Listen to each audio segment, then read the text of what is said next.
আজকে রান্না করছি বাটা মাছের ঝাল।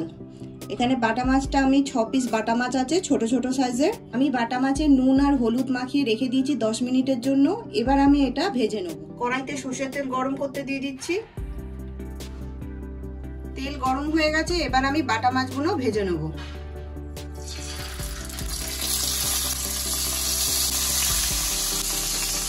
এবার আমি একটা পেস্ট বানাবো। এখানে 2 চামচ পোস্ত নিয়ে নিয়েছি, 1 চামচ মতো সর্ষে নিয়ে নিয়েছি, 4টে কাঁচা লঙ্কা নিয়ে নিয়েছি, সামান্য একটু জল দিচ্ছি। এবার আমি এটাকে পেস্ট করে নেব। মাছগুলো এবার উল্টে দিচ্ছি।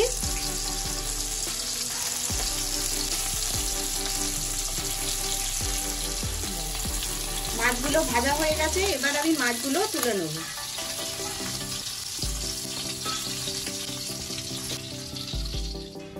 ওই তেলের মধ্যে এবার 1/2 চামচ মতো কালো জিরে ফোড়ন দিচ্ছি।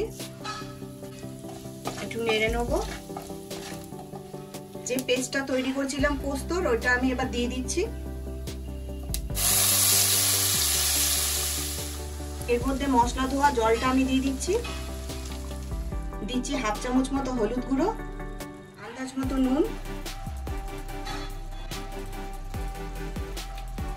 এবার মশলাটাকে আমি একটু কষিয়ে নেব। বেশিক্ষণ কষাবো না, অল্প একটু কষিয়ে জল দিয়ে দেবো। মশলাটা কষানো হয়ে গেছে, এবার আমি এর মধ্যে জল দিয়ে দিচ্ছি। এবার ঝোলটাকে ফুটতে দেবো। ঝোলটা ফুটে গেছে, এবার আমি মাছগুলো এর মধ্যে দিয়ে দেবো। দেবো 2 খানা চেরা কাঁচা লঙ্কা।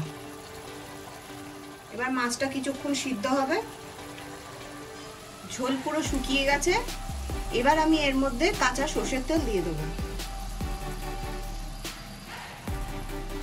বাটা মাছের ঝালটা রেডি হয়ে গেছে, এবার এটাকে আমি নামিয়ে নেব।